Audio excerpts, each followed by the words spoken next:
All right, Shalom. I want to start off as always by giving all praises and glory unto Yahweh, Bahashim Yahushai, Bahashim Recha HaKodash. Divine is unto the apostles, the elders, and the bishops of Great Millstone. I want to send much love unto the brothers out there doing this work in truth and sincerity.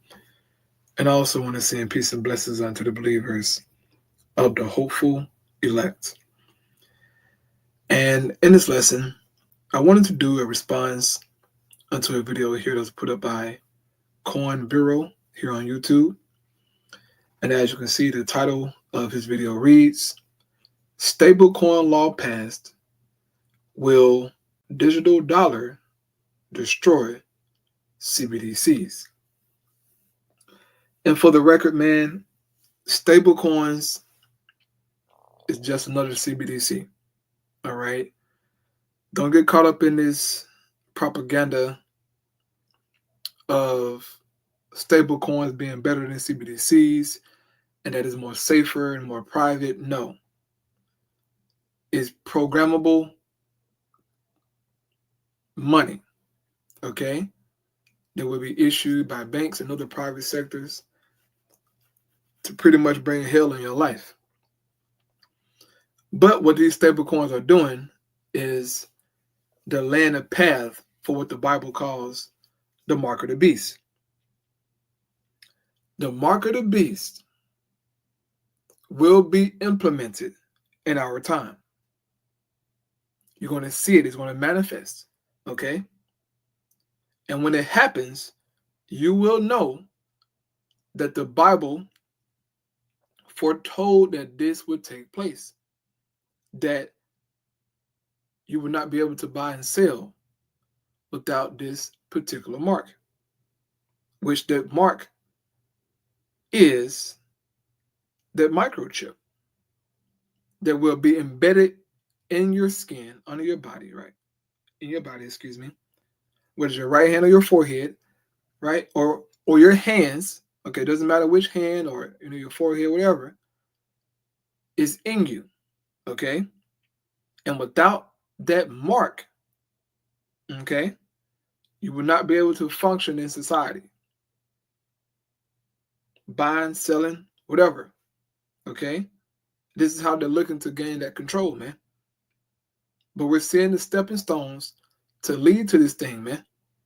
It's right before our eyes, okay? If you're paying attention, you can see this thing is manifesting right before our very eyes, man. And for you brothers and sisters out there in Israel who are struggling with the mark of the beast breakdown and what it is, hey, man, you better tighten up. You better tighten up. You better go pray to Yahweh Ba'ashim Yahushai and ask for understanding, man. The world around you is changing. You can see the change. You can feel the change, man. But see, you're really going to feel it when these devils change the monetary system. When you don't have cash anymore, that's when you're going to start considering.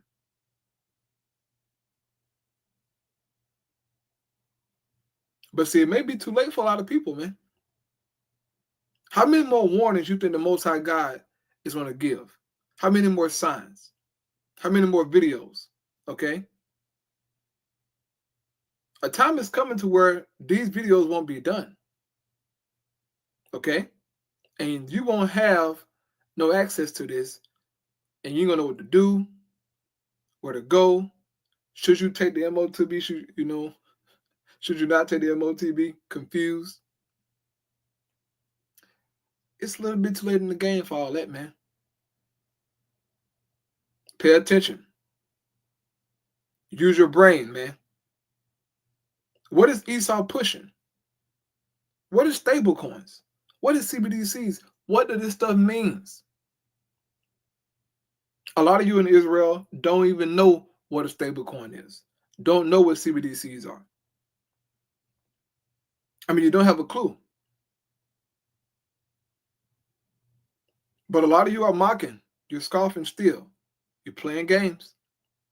Not knowing that the Heavenly Father is getting ready to make a major move and shake up the whole entire world. The life that we now live is about to change drastically, man.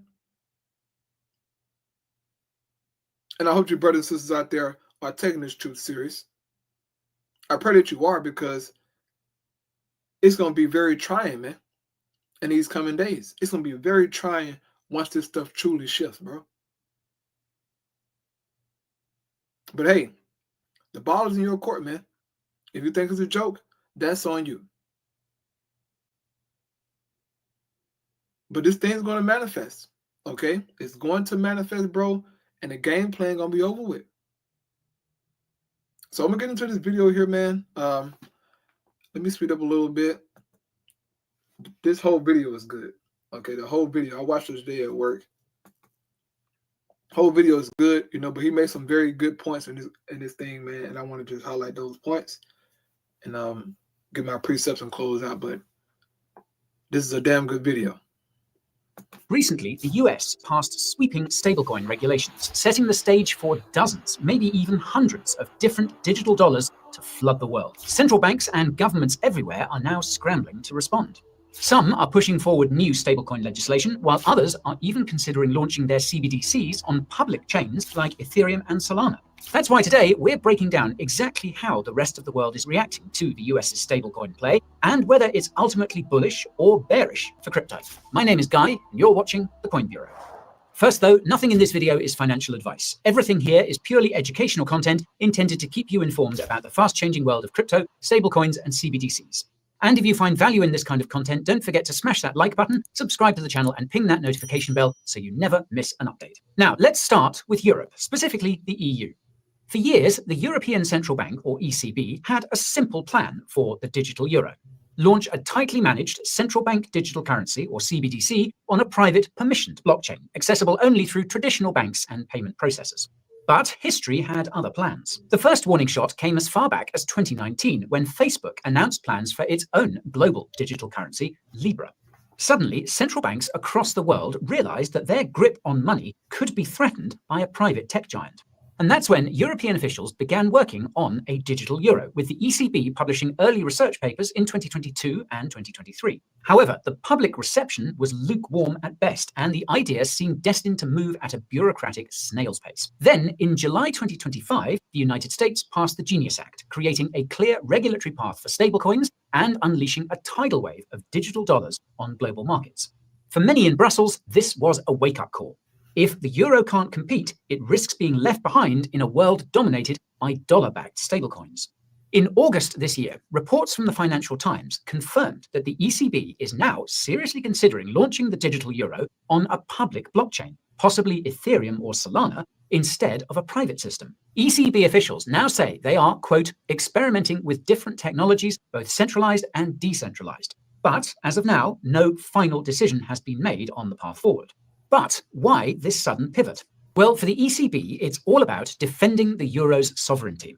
In April 2025, Executive Board member Piero Cipollone called for cutting stablecoin usage in Europe by introducing a digital euro, pointing to the adoption risks of US dollar-backed stablecoins, which now account for 98% of the stablecoin market, and could in turn undermine the euro's role in cross-border payments and domestic commerce. Still, not everyone in Europe is convinced. Recent ECB research revealed that Europeans show little real appetite for a digital euro, preferring cash and cards for everyday use.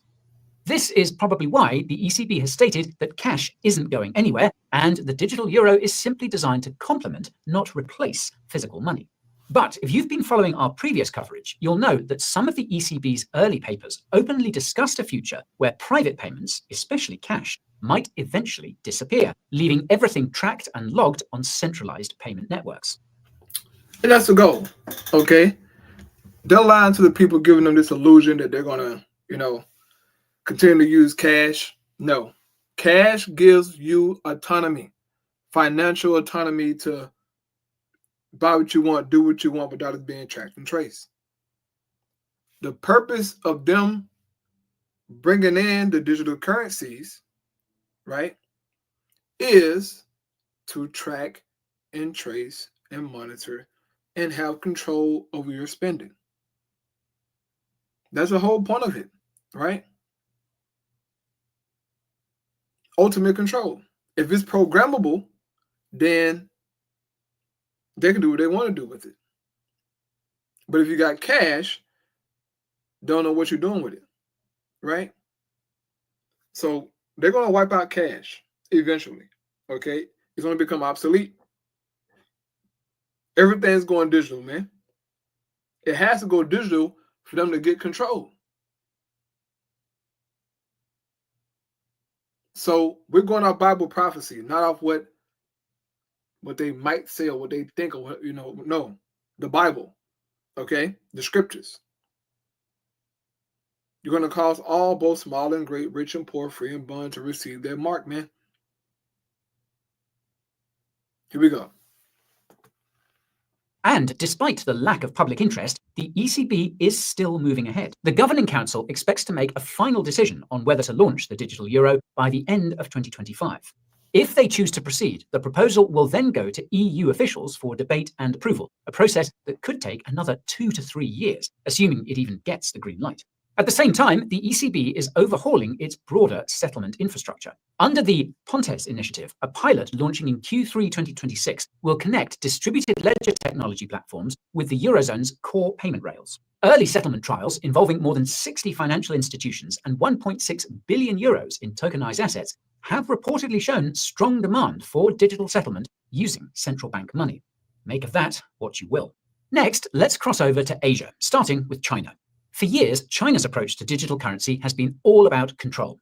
The ECNY, China's digital yuan, has become a symbol of state power. Every transaction is programmable and monitored, flowing through central bank infrastructure.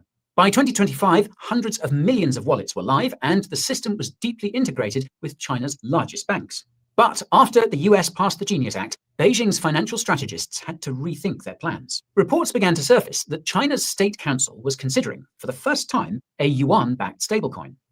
Now, while this might seem like a major shift, analysts widely agree that such a stablecoin wouldn't circulate on the mainland, where strict capital controls still apply. Instead, the plan would likely use Hong Kong as the testbed. The stablecoin would be tied to the offshore yuan, or CNH, and aimed at international trade and payments, allowing China to challenge the dominance of dollar stablecoins in global markets, but without loosening its grip on the onshore CNY. And this is happening all while China's eCNY continues to expand on the mainland, rolling out new use cases like digital subsidies and programmable payments. Meanwhile, Hong Kong has become Asia's innovation pressure valve. Thanks to its one country, two systems framework, it's been able to court crypto exchanges and even launch green bonds on-chain. For Beijing, Hong Kong is a perfect laboratory. The mainland stays locked down, while Hong Kong soaks up international capital and technical know-how. It's a balancing act that gives China the ability to shape global crypto standards without letting the genie out of the bottle at home. But China isn't the only Asian giant rethinking its digital money game. Take Japan, for example. After years of regulatory headaches and bans on foreign stablecoins, the tide has now turned. Japan's financial regulator is now set to approve the country's first yen-pegged stablecoin, JPYC, backed by government bonds and bank deposits. This move could boost demand for Japanese government bonds, just as we've seen US stablecoins drive massive demand for treasuries, a topic we've broken down in detail right over here. Additionally, Japan is rolling out a major crypto tax overhaul. For years, Japan's crypto investors have faced some of the harshest tax rates in the world, up to 55% on gains. But now, lawmakers are moving to reclassify crypto as a financial product, which could slash that rate down to a flat 20% in line with stocks. At the same time, Japan's central bank is taking a careful approach to CBDCs, stating it currently, quote, has no plan to issue a central bank digital currency, and is instead focusing on upgrading payment systems and innovating in retail settlement. And then there's South Korea. Earlier this year, Korea's banks and lawmakers turned their attention to stablecoins. Notice how he's going from country to country and mentioning how they're pretty much either piloting or prepping, preparing for this digital system. Okay? It's coming, bro. All right?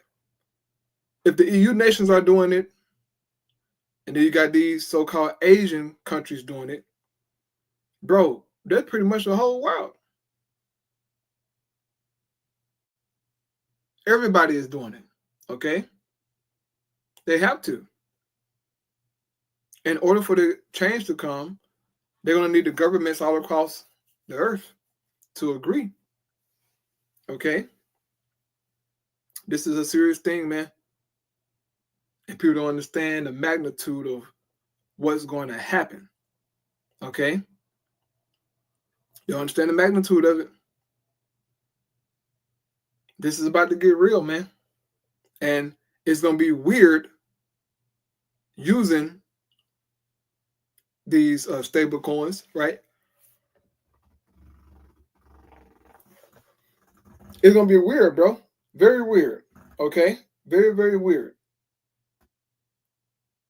But it's really going to get strange when they put their order out and say, look, you got to put this in your body. Okay? You got to put this, a particular device in your body. Okay? And if you don't want to get this, then you can't function with us or you can't do this, whatever. Right? This is a serious matter, man. Very, very serious matter. So let me jump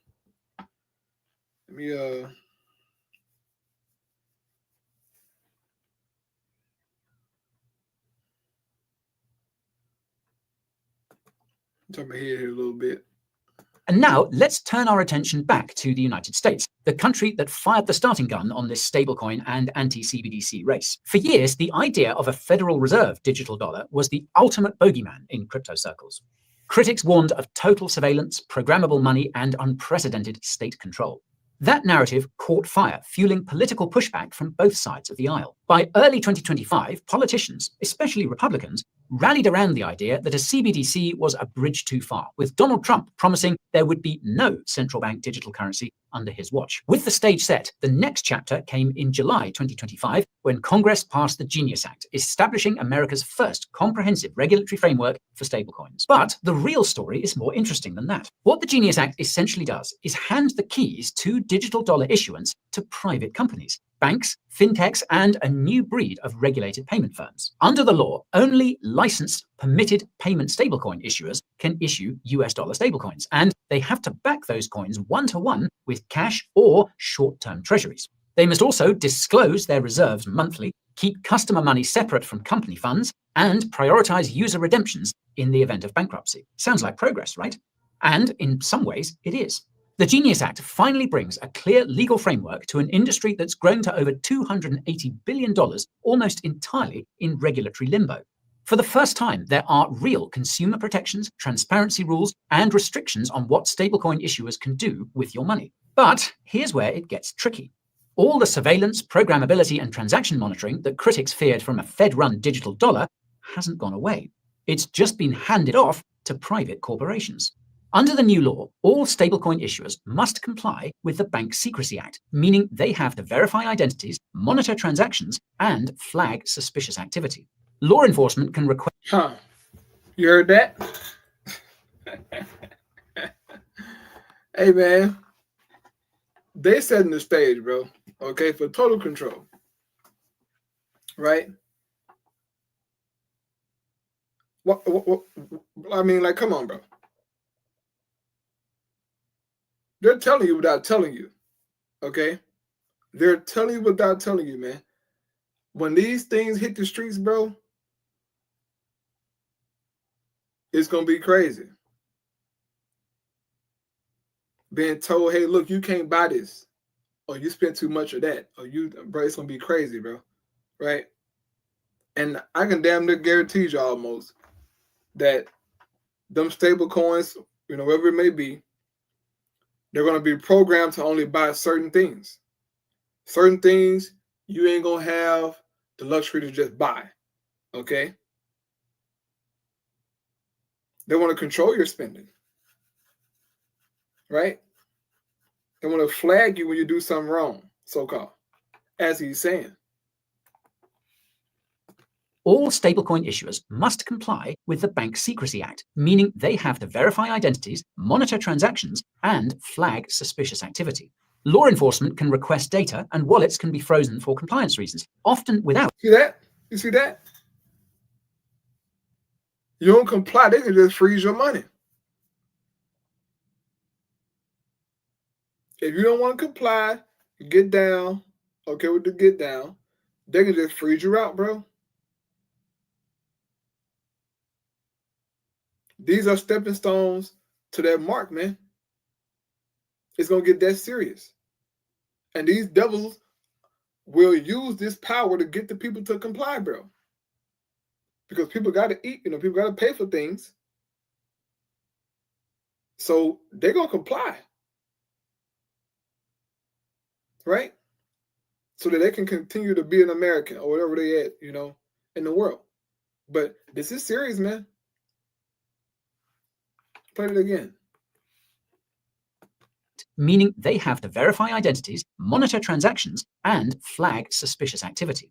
Law enforcement can request data, and wallets can be frozen for compliance reasons, often without the same constitutional oversight that would apply if the government was running the system directly. In effect, digital dollars are programmable, surveilled, and controlled, just not by the central bank. Instead, it's banks and payments giants pulling the levers. There's also a long transition period. Non-licensed issuers can continue operating until July 2028, meaning the market will remain a bit of a Wild West for another 3 years. And foreign issuers like Tether are supposed to face the same tough standards, but enforcement details remain somewhat fuzzy on that front. Now, not every country is rushing to join the stablecoin surge or rolling out the red carpet for private issuers. A few major economies are charting their own course, some by doubling down on CBDCs and others by hitting the brakes. India is a perfect example here. The Reserve Bank of India, or RBI, has taken a steady and relentless approach to its digital rupee. From the first pilot in late 2022, the retail value of digital rupees in circulation reached just over $115 million by March 2025. And while that might not sound like much, it's worth remembering that India's income per person is still a fraction of what you'd see in countries like the US. Even so, the pace of digital rupee development is impressive, and the RBI isn't stopping at basic payments. They're rolling out programmability, offline features, and cross-border CBDC pilots. Over the past year, the RBI has opened CBDC wallets to select non-bank providers, and retail pilots now include 17 banks and over 6 million users. Yet, for all this momentum, the central bank is in no rush to go fully live. The RBI says it will only scale up as it fully understands the impact on users, monetary policy, and the broader financial system. Still, compared to many countries where CBDCs are stuck in the development phase, India's digital rupee is one of the few projects worldwide that actually seems to be gaining real traction. But if you consider the sheer scale of India's population, over 1.4 billion people, it's also clear the project has a long road ahead to true mass adoption. Canada, on the other hand, has recently tapped the brakes. For years, the Bank of Canada was deep into CBDC research, exploring everything from Bitcoin-inspired architecture to cutting-edge privacy techniques. But by September 2024, the central bank started scaling down work on a retail CBDC and shifting focus to broader payment system research. This was largely due to a lack of public interest, with recent surveys showing that Canadians overwhelmingly prefer cash and cards for everyday spending, and less than 3% use crypto for payments. Still, the Bank of Canada hasn't shelved the idea completely. In July 2025, it published a detailed blueprint for a privacy-first CBDC using cryptography to separate user identity from transaction data, and even proposing Bitcoin-style UTXO infrastructure. However, unless the public or Parliament demands it, Canada's CBDC will likely remain a contingency plan. Canada isn't alone, though. Australia has paused its retail CBDC efforts and is focusing on wholesale trials for now, while Colombia has also put its CBDC plans on hold.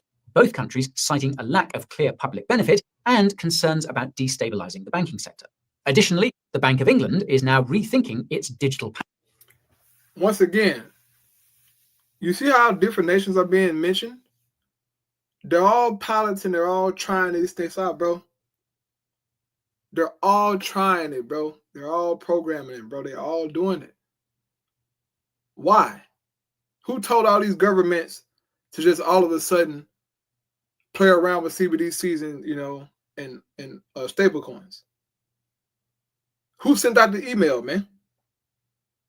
Because they're all doing it. China, Japan, South Korea, Colombia, India, America, UK, Australia,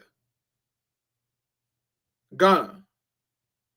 All these countries, bro, they're all doing the same thing.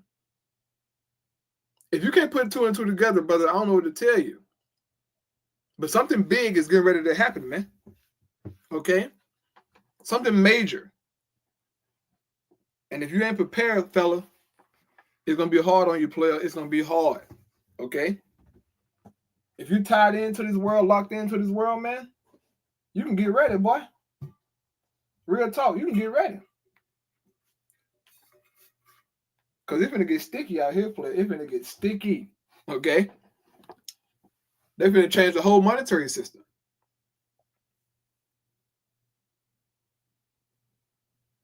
This is the pathway to that mark, man. I don't know this to tell you.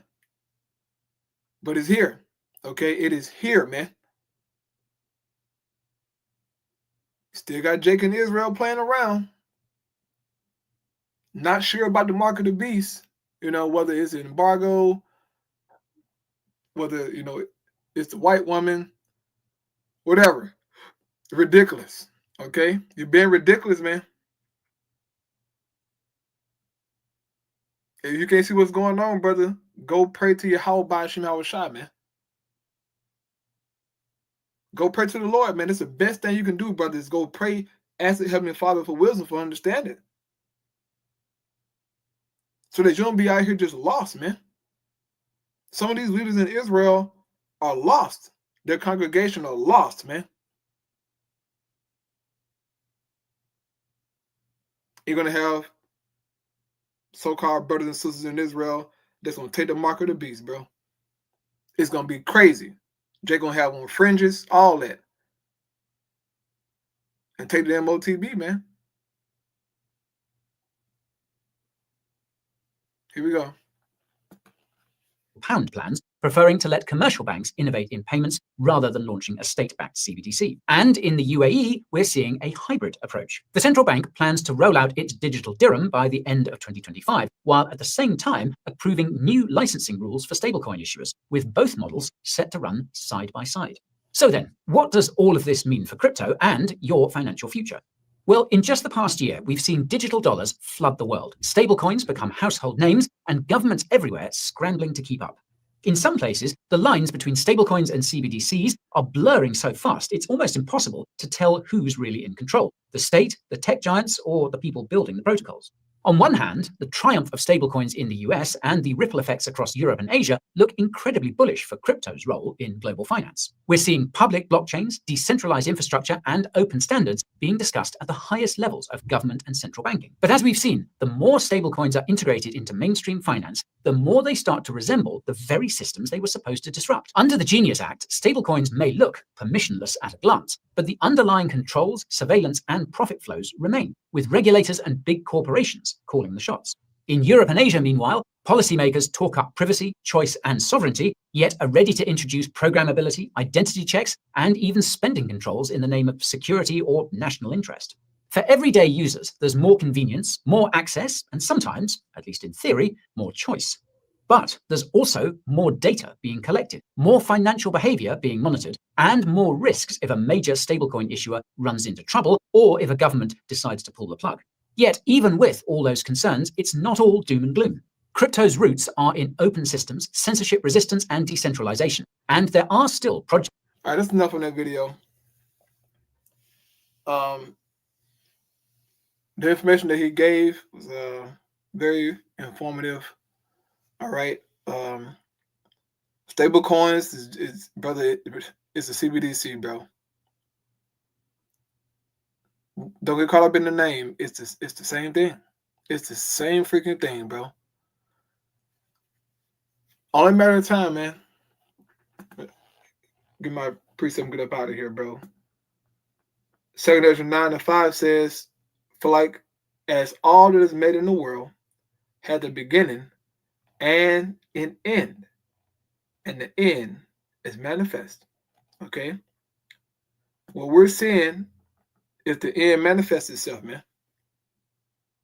The Heavenly Father is all about timing. Okay? He's all about timing. This thing gonna hit, man. And I just pray you brothers and sisters out there are taking the truth serious, bro. That is so important. It's so important because you can say, "Oh, I ain't gonna take the mark of the beast," until you put into a situation to either take it or no take it, right? You never know. Don't say what you ain't gonna do. I tell you that right now. Don't say what you ain't gonna do, fella. Until your livelihood is under threat, you don't know what you would do. Okay, your kids crying, your girl crying, ain't no food. What you gonna do? Esau saying, "Look, you can look. Hey, look, come take this mark of the beast. Shit, you can get you a house, you can get some groceries for your kids, all that stuff.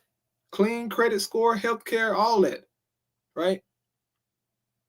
You know what? You ain't got to go to work no more. I give you stimulus packages every month. Okay, they're already saying that AI gonna take all the jobs, right? They're saying, AGI, ASI gonna take all the jobs, so you ain't gonna have no job in the damn way. So you're gonna be subject to just eating from the hand of the government, and Esau wants that. Habakkuk 2. It says, Habakkuk 2 and 3, this vision is for a future time. Okay. In particular, vision that we're hopping on here is the M.O.T.B. The Apostle John received it 2,000 years ago, bro. Right? He received that. And all this time here, fast and forward, we're seeing exactly what the Apostle John wrote about. It's happening right now, bro. It says, it describes the end, and it will be fulfilled. If it seems slow in coming, wait patiently, for it will surely take place. It will not be delayed. So this M.O.T.B, man, it's going to be fulfilled. We're seeing the stepping stones to it, bro. Ain't no freaking excuse for none of us. Okay? We understand that once this stuff do go digital, right, that it's going to be trying, brother. It's going to be trying, player. But especially when that mark of the beast hit, for real, when they say, hey, look, you got to put this in your body, that's you going to know, bro, like, damn, this is real. And are you going to take it or put your faith in your how by Shemawashai to support you and to supply you with the thing that you need? Our Lord Yahweh already spoke about Matthew 6, and he said, look, I'm going to give y'all bread and water and clothes. Seek ye first the kingdom of the Most High and his righteousness. I'm going to add all this stuff to you. That's why it's important to take the truth serious, man. So that when this thing do hit, and your livelihood is under threat to where you probably have to leave your house, leave your car behind. Where you going to go? What you going to do? How you going to eat? The Lord going to have to provide, man. He going to have to. If not, shit, you could die off. Or take the mark of the beast, bro. But it's going to get that serious, man. So utilize prayer. Utilize fasting. Utilize reading, okay? Utilize watching the videos, watching the news. It's important. To hell with this world, man. Hey, brother, ain't nothing out here, bro. A bunch of damn distractions, okay? A bunch of distractions, man. But I'm going to close out there, bro. I'm tired, bro. I'm gonna go to sleep. But I pray it was edifying, man. Keep your head on the swivel. Once again, on the video here on a Coin Bureau page. Damn good video, man. You can gather some information. Damn good video. But I pray it was edifying. Shalom.